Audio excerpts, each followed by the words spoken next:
Загварын ертөнцийн хатан хаан Коко Шанелийн Эдрет түүх. Шанель гэсэн үгийг сонсоогүй бүсгүй хүн энэ дэлхийд ховор. Өөртөө дээд зэргийн чанар гэсэн ойлголтыг шингээх Шанель тав сүрчигний ард хин гэгч бүсгийн хувь заяа нуугдаж явдгийг тэр бүр мэдэхгүй байх. Дэлхийн алдарт загварын ертөнцийн хатан хаан Габриэл Шанель тариачин гаралтай бөгөөд Шанель бүсгүй өөрийнхөө номтрыг нууцласаар иржээ. Тийм ч учраас янз бүрийн цуу яриа гардаг байв. Магадгүй ингэснээрээ тухайн үед ноёрхож байсан шудраг бус явдал, тэгш бус харилцаа муу муухай зүйлийн үр үндэс нь тариачтаас гаралтай мэт ойлгодог байсан учраас үүнээс өөрийгөө хамгаалахын тулд ийм арга хэмжээ авсан байхыг үгүйсэхгүй. Габриэл Шанель 1883 оны 8 дугаар сарын 19-нд Францын Сомюр хотод гэр бүлээ албан ёсоор батлуулаагүй ядуу наймаачин Альберт Шанель Жана Девол нарын 3 дахь охин болон мэндэлжээ. Түүний эцэг ганцгой наймаа эрхэлдэг байх үедээ энэ дэрч суурьсан байна. Сомьёр нь тухайн үед яг амралтын газар шиг бужигнсан хүн ихтэй, хөгжил сайтай хотын нэг байжээ. Ерөнхийдөө англи маягийн амьдралын хэв маяг энд ноёрхно. Тиймээс ч Сомьёрын охид бүсгүйчүүд модны ертөнцид англичуудын Ягтнамбай зангийн илэрхийлэл болсон хувцсыг санал болгож түүгээрээ гайхуулдаг байлаа. Хоорондоо орооцолдсон Си үсэг бүхий сүлдийг Шанель өөрийнхөө өвөг эцэг болох буурчин газрын эзэн Жозефээс өвлөн авсан гэдэг. Өвөө наах энэ хоёр үсгийг гэрийнхээ хаалган дээр модоор сийлэн хадаж байсан гэлцдэг. Хожим энэ л хоёр үсэг Шанелийн их эзэн тулсын таних тэмдэг. Нэрийн хуудас болж хамгийн тансаг гоо сайхны бараа бүтээгдэхүүн дээр нь тавигддаг болсон билээ. Габриэлийн ээж халамж анхаарал муу нөхрийнхөө амьдралын хүнд хүчрийг дааж чадалгүй залуу үедээ багтраа өвчнөөр таалал төгсжээ. Энэ үед Габриэл дөнгөж 12 нас хүрээд байлаа. Эцэг нь түүнийг дүүтэй хамт Обозын химээх сүмийн асрамжийн газар аваачиж өгсөн бөгөөд эгчдүү хоёр тэнд 7 жилийг өнгөрөв. Габриэл аавыгаа эргэж ирнэ гэдэгт ихэд найдан хүлээсэн ч дахиж түүнтэй уулзч чадаагүй гэдэг. Габриэл сургуулийн амралтаараа нагц эгч Луизагийн дэ очихдоо хамгийн их аз жаргалтай байв. Чухам Луиза түүнийг ойд шидэх үйлд сурган уран сэтгэмжийг нь хөгжүүлэхэд анхаарсан ажээ. Габриэл охин Луизагинд байхдаа хуучин малгайг ам оруулан гойч чимэглэхдээ жинхэнэ авьяастайгаа харуулжээ. Тэр үед асрамжийн газар өссөн хүнд ямар ч ирээдүй байсангүй. Гэвч асрамжийн газар өнгөрүүлсэн тарчигхан он жилүүд түүнд сэтгэлийн хат зорьсондоо заавал хүрдэг тэсвэр төвчээр сургасан бизээ. Асрамжийн хүүхдүүдийг нэм гараг бүр дагуулan ойролцоох бяцхан толгой дээр салхинд гарна. Хязгааргүй хараа үлгүүцэм гэж хэлж болохоор энэ их талын яг дунд тэдний амьдрах сүм ганцаар туран харагдах бөгөөд Гэлэманарч хүүхдүүдэд сүмийнхээ үүх төөх түүнтэй холбоотой бүхий л дамгийг ярина. Мөн хүүхдүүд сүмийн газар доор орших хонглын ханан дээр нууцлаг гэмээр дүрс үсэг байдгийг сонирхон хардаг байв. Шанельч яагаад энд ямар нэгэн үсэг бос тоо тавьсан юм бол тоо үсэгнээсээ чухал гэж юу хэмээн боддог байлаа. Тоо бол нэгэн өвөрмөц хэл бөгөөд түүний ард ямар нэгэн нууц байгаа гэдэгт тэр гүн итгэдэг байв. Тоонд тоо бүхэнд өөрийн гэсэн эд шид бий гэдэгт улам бүр эргэлзэхэ байлаа. Ялангуяа 5 гэсэн тооны ард юр бусын эд шид нуугдж байгаа гэдэгт тэр тун итгэлтэй байсан гэдэг. 20 настайдаа асрамжийн газраас амьдралд хөл тавихтаа тэрээр сүмийнхээ гэлэмадуудын ачаар Мулен хотын Даавны дэлгүүрт орны цагаан хэрэгслийн худалдагчийн туслахаар ажиллаж эхэлжээ. Төдөлгүй эмэгтэйчүүд хүүхдийн хувцсыг маш сайн ойж дэлгүүрийн эзэд болон захиалагчдын хүндлэлийг хүлээж чадсан байна. Удалгүй тэр хавийн гоёлд дуртай гангачуул түүний зүг хуйлрах болов. Магадгүй энэ нь ирээдүйн загварын хатан хаан тэдний хувцсыг урлаж байгааг мэдэрсэн байж болох юм. Гэвч ирээдүйн хатан хаан маань ажлаас чөлөөтэй үедээ дуучин болж алдарших хүсэлтэй автан Мулен хотын гарнизоны офицеруудын орох дуртай Ротонда кафегийн тайзанд дуулах болжээ. Хэдийгээр том ам гунигтай царай, урт хүзүүгээд хүнд таалагдах зүйл Габриэлд тун баг байсан боловч зан авирын хувьд даруугаас догшин дээрнгүйгээд яаж л бол яаж хувирдаг зан нь таалагддаг байжээ. Тиймээс тухайн үед Молены залуус болон тэнд байрлаж байсан цэргийн ангийн офицерууд түүний хөлийн дор унаж тусахад бэлэн байсан юм. Шин дуучин Габриэл ердөө 2хан дуу дуулдаг байв. Сөөнгөдөө гэмээр хоолоогоор түүнийг дуугаа эхлэх үед танхим тэр даяараа коко хэмээн орилж эхэлдэг байсан юм. Ингэж түүнийг эхлээд найз нөхдөнд коко хэмээн дууддаг байснаа удалгүй нийтэд тархаж улмаар дэлхий даяар түгсэн билээ. Ийхүү Коко Шанель төрсөн юм. Ротонда кафед 1905 оны нэгэн өдөр залуу баян этийн ирж түүний дуулахыг хараад ухаангүй дурлан Парисын язгууртнуудын Виши дахь шилтгэнд хамт амьдрах санаал тавихад бүсгүй татгалцсангүй. Гэвч этэн их нэртэй хүн байв. Ганцаардмал ядуу тарчиг багнасаа мартахыг хүссэн Кокод гажигдах зүйлгүй тансаг амьдрал эхэндээ таалагдсан ч тэрээр амраг бүсгийн дүрд дасч чадсангүй. Шанель амьдралынхын турш мөрөн дээр нь дарж байсан хүнд хүчээр бүхнээс салах юмсан гэсэн цорын ганц бодолтой байлаа. Тэр байнга дорд үзэгдэж явсан хүрээнээсээ гарахын тулд эхлээд өдөрт нь дуу хөгжмийн хичээл зан оройдоо айлгуудын гоо сайхны өрөөг нь засч янзлан тогтчулж өгдөг ажил эрхэлдэг болов. Тэр хичээлийнхээ төлбөрийг өгөх гэж совлын газар ус түгээх чихэр болов. Энэ ажил нь өдөржингөө өвдгөө тулсан ус бүхий нүхэнд зогсох шаардлагатай байлаа. Магадгүй яг энэ үед эдүгээ хүртэл огтхон чөөрчлөгдөөгүй ирсэн усны гутлыг хадагтай Шанель бодож олсон байж болох юм. Тэр дуучин болох мөрөөдлөө бүр мөсөн орхив. Бүжигчин бүсгүй Айседоро Дункантай танилцаж бүжигчин болохоор шийдэв. Гэвч Дунканы гэрт болсон үдэшлэгийн үеэр нэгэн сахалтай эр Дунканы бүсэлхийнээс доогуур туунал ирээ цайргүй барин бүжигсэн Габриэл тогтхонч таалагдсангүй. Гэлэнмаа нарын олгосон хүмүүжил өөр байсан болохоор Габриэл Дунканаар бүжиг залгахаа болгохоор шийдлээ. Чухам яг энэ үед тэрээр морин спортоор хичээлэхийн зэрэгцээ. Загвар зохион бүтээх талаар өдөржингөө бодож шүнэн яавал хурдан нөхөрт гарыг да байц хэмээн тарчлана. Үүнээс 3 жилийн дараа Коко Шанель Этений найз Англиас ирсэн Артуртай танилцсан. Түүний бизнесийн эхийг тавьжээ. Англиэр өөрт нь таалагдсан Франц бүсгүйд малгааны дэлгүүр нээхийг зөвлөн санхүүгийн тусламж үзүүлэхээ амласан байна. Ингээд Коко Шанель язгууртны шилтгэнээс Англиэрийн Парис дахь орон сууц руу нун өөрийн уралсан дончтой малгаануудаа худалдаж эхэлжээ. Түүний бизнес Парисын дээдсийн хүрээлэнгийн хүүхнүүдийн дунд эрэлттэй болж 1910 онд тус хотын Камбон гудамжинд Шанелийн мод нэртэй хувцас загварын газар нээсэн байна. Үүнээс хойш тэр насан туршдаа хувцсны загвар зохион бүтээгч бизнесмэнээр ажилласан юм. Түүнээс өмнө хувцсны загвар зохион бүтээгч ойдолчид хизээч дээдсийн хүрээлэнгийн нэг хэсэг байгаагүй ээжээ.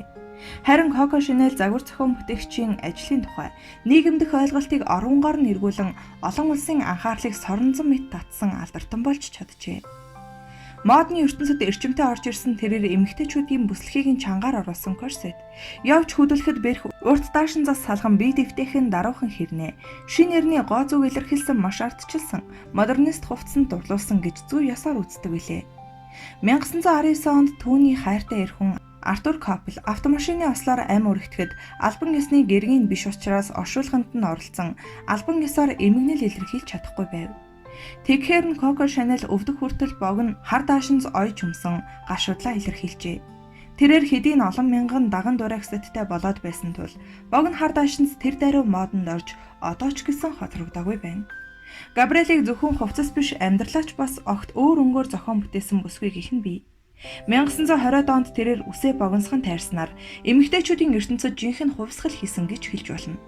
Харин энэ үйлдэлээ хэрхэн тайлбарлахаа тэр эртнээс бэлтчихсэн байсан бөгөөд хэрэг дуртай сэтгүүлчдэд хийн зуухаа асаах гэж байгаад үсээ түлчихсэн хэмээн ярьжээ. Ийхүү үсээ тайрах мод дэлгэрүүлсэн Шанель ганцаардлаас ангижруулах ганц хүчин зүйл нь зөвхөн ажил төрөл хэмээн хатуу чанд бодох болов. Яг энэ үедээ Шанель усны хувцсны анхны загварыг гаргаж ирлээ.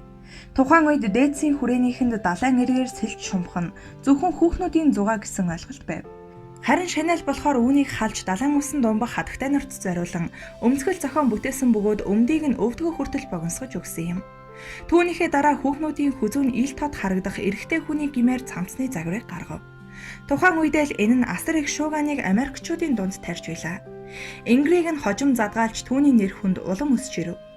Гэвч энэ үеэс хойш бүтэн 4 жилийн дараа Франц Шанелийг хүлээн зөвшөөрч арай өөр нүдээр түүнийг харах болсон билээ. Ингээд л нэр алдран түгэж түүнийг дагаад хөрөнгө зорьтойч болж ирэв. Тэр хувь заяаныхаа төөргөөр 20 дугаар зууны яг зааг дээр амьдрах ховорхон аз тохиосон. Энэ бол олон арван сууднуудын амьдарч байсан үе билээ. Габриэл энэ үед Парист амьдарсаар байв. 1921 онд Габриэлийн амьдралд бас нэгэн өөрчлөлт оруулсан үйл явдал болсон юм. Коко Шанель орчин үеийн эмэгтэйд энгийн хэрнээ гоо зүйтэй хувцас богино тайрамл үснээс гадна цоо шин юр бусын үнэртэй сүрчиг хэрэгтэй гэж үзжээ. Иймээс ч Оросын хувьсгалаас дайжин Франц руу цагаажилсан үнэртэй усны мэрэгжилтэн Эрнест Бойтой танилцсан. Ямар нэг ганц цэцэгний бус олон үнэрийг агуулсан сүрчиг бий болохоор хамтран ажиллажээ. Эрнест Бо 10 гаруй шинэ үнэртэй ус зохион Коко Шанельд сонирхуулахад тэрээр 5 дахыг нь сонгосноор дэлхийд өнөө хүртэл хамгийн их зарагддаг 80 үнэрээс бүрдсэн гих Шанель номер 5 сүрчиг бий болсон ажээ. Гэвч дэлхийд дахнаа нэр алдарн төгсөн сүрчиг бүхний цаана хэрхэн үүссэн тухай итгэхийн аргагүй домог яриа байдаг. Тухайлбал тэр үед Коти Пүсийн сүрчигний ганц сайн мэрэгжилтэн хамаг нууц технологийнхаа хамт гинт алга болсон тухай яриа байдаг. Коти Пүсийн хувьд уг сүрчих нь ихээхэн зардал шаардаж байсан бөгөөд харин түүний зохиогчийн хувьд өөрийн бүтээгдэхүүн үйлдвэрлэгдэж чадахгүй юм байна гэж үзээд зугтаасан тухай ярилцдаг. Мөн тэр үеэс хойш буюу 7 жилийн дараа Коти уг сүрчгээ гаргасан боловч Шанельтэй бүх талаараа адилхан үнэртэй байсан тул түүнийг давж гарч чадаагүй билээ. Ингэснээр Шанель номер 5 сүрчигний хаанчлал энэ дэлхий дээр эхэлсэн гэж хэлж болно. Мөн энэ үеэс Шанелийн загварт орсон шинж чанар илт мэдрэгдэх болсон юм. Түүний цамцнууд бүсдээ мөн захаарнахи ойсон байв. Шанель хайр дурлалын ертөнцид үнэхээр азгүй нэгэн байсан. Байнга л ялагдал хүлээн. Тиймээс энэхүү хувь заяатайгаа эвлэрхийн тулд тэрээр хар өнгийг бусдаас нь илүүтэй чухалчилдаг байлаа. Хэдийгээр хар өнгө мууяр зүгэндэг гэсэн сэтгэлгээ тэр үед ноёрхож байсан ч Шанель гагцхүү түүний эсрэг зоригтой бардам гэж хэлж болохоор алхаж явсан билээ.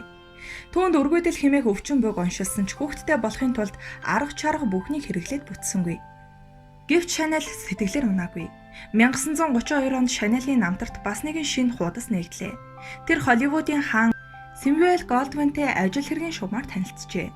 Голдвин Габриэл хоёрын өнгөрсөн амьдрал зарим талаараа тун төстэй байлаа. Голдвин гудамжинд бэлий зардаг нэгэн байсан юм. Харин энэ удаа Голдвинд Шанель тун их хэрэгтэй байлаа.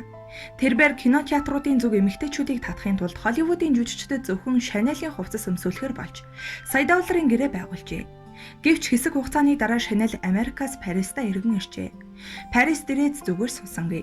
Ажиллах хэрэгтэй гэдгийг амьдралч өөрөө шаардаж байв. Мөн энэ хугацаанд өөрийн гэсэн загварынхаа ордон нээхийн тулд түүний сүрчгийг үйлдвэрлэгч Пүсийнхэнтэй шүүх дэлцэж байлаа. Түүний амьдралын сүүлчийн мөч тийм чадц жаргалаар дүүрэн байгаагүй. Үргэлж шахам гүн бодолд дарагдан суудаг байсныг олон хүн дурсдаг. Магадгүй Габриэл энэ амьдралын хаана нь үнэн, хаана нь худал явдгийг олох гэж эцсийн мөчөд хичээсэн байж болох юм. Гэвч дэлхийн 2 дугаар дайнд дэгдснээр тэрээр бүх дэлгүүрээ хаахад хүрчээ. Хувцасны дизайнеруудын дийлэнх нь Америкийн нэгдсэн улс руу нүүсэн ч Коко Шанель их орондоо үлдэв. Гэтэл дайран дээр давс гихчээр түүний нэр хүнд шалдаа бууж бүхнийг шинээр эхлэхэд хүргэжээ. Юу гэвэл түүний үеэлдүүн нацистуудад баригдав. Коко Шанель Парис дахь Германы консултай Янг амрагийн холбоо тогтоон үеэлдүүгээ аврахаас өөр зам байсангүй. 1944 оны сүүлээр нацист Германы дарангууллаас ангижирсан Францад түүнийг нацистуудтай холбоотой байсан хэмээн баривчлаад шоронд хоржээ. Франц даяар түүнийг жигших болов. Харин авьяасыг нь бишрэн хүндэлдэг түүний дотны танил Английн ерөнхий сайд Винстон Черчилль өмгөөснөөр Францын удирдлага тус улсаас гарвал Коко Шанельд яс сонсгохгүй гэжээ. Ингээд Францаас гарч 10 жил Швейцарт амьдарчээ. Энэ үеийг цөллөг хэмээн тэрээр үзэж байсан юм. Хэдийгээр 64 нас хүрээд байсан ч ажилгүй суун гэдэг түүний хувьд жинхэнэ там байлаа. Мөн түүний найз нөхөд ээлж дараалан хорвоог орхиж түүнийг тойрон харанхуй гэж хэлж болохоор орон зай үсч эхэлсэн юм. Учир нь мэрэгжлийн талаас нь л гэхэд загварын тавцан дээр Кристиан Диор гарч ирсэн юм. Ингээд 1950 онд Месиа нас орсны дараа Парист ирж цорын ганц найз бүсгүй Месиагаа сүүлчийн замд нь үджээ. Шанель 1953 онд загварын ертөнцид дахин гарч ирэх гээд бүтээгүйч шантарсангүй. Гандан бууршгүй Шанель 1954 онд Парист шин загваруудаа үзүүлэхээр эргэн ирэв. Удалгүй түүний зохиосон загвар дахиад л шууган тарлаа. Олон хүн үүний нууцыг тайлах үүднээс түүнд хандсан боловч хүний урманд ганц үг ган хийсэнгүй. Шанель нэг л зүйлийг сайн мэддэг. Би чөтгөр, хувцас, бурхан гэсэн зарчмыг маш нарийн баримталдаг байсан хэрэг. Тиймээс цаг хугацаа хэмээх зүйлд хязгаарч захирагдаж яваагүй энэ бүсгүй загварын ертөнцид дахин 17 жил ноёрхож амьдралын хувьд бараг цор ганцаараа үлдсэн ч гэлээ өөрийнхөө ажлын төлөө амьдарч байсан юм. Түүний загвараар бүтсэн хувцсыг жирийн эргээд урлагийн одод улс төрийн удирдагчдын эхнэр хүртэл өмсөж гойж иржээ. Америкийн нэгдсэн улсын тэргүүн хадагтай Жаклин Кеннеди, Холливуудын од Элизабет Тейлор, Мэрилин Монро, Одри Хепберн нар гоё холжээ. 1969 онд Нью-Йоркийн Бродвей театрт түүний тухай Coco Musical жүжиг хүртэл тавигдан маш их амжилт олсон юм. Насан туршдаа хөдөлмөрлсөн Коко Шанель өөд болохоос хэдхэн сарын өмнө сүүлийн хувцас загварын цуглуулга толилуулжээ. Олон алдартантай үерхэж явсан ч нөхөрт гараагүй. Хүүхэд төрүүлж амжаагүй модны хатан хаан 1971 оны 1-р сарын 10-ны нямгарагт 88 наснда дэлхийд даяар алдарсан Шанелийн мод дэлгүүрээсээ холгүй орших Парисын Ридэд зочид буудалд нас оржээ. Тэр энэ өдрийг өөрөө сонгоё гэлтэй таалал төгссөн юм. Яагаад гэвэл бүхэл амьдралынхаа туршид Шанель гагцхүү юм гарагт л амардаг байлаа.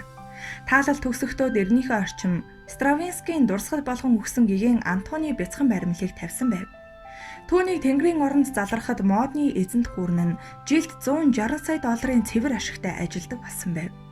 Шанель нэгэнтээ дурсахдаа яруу найрагчид чинь бидэн шиг хүмүүс бишээ. Тэд үхдэггүй хүмүүс хэмээн хэлсэн нь бий. Тэгэхээр Шанелийн зохиосон бүхэн өнгө, зураас, зохицол, баяслын яруу найраг гэж хэлж болох юм. Тэрбээр одоо ч гэсэн Шанель стилийн жирийн хэрнээ гоёмсог, хар цагаан костюм, бүсгүйчүүдийн сэтгэлийн уяа болсон сүрчигний даруухан хэлбэртэй савнд амьдарсаар л байгаа билээ.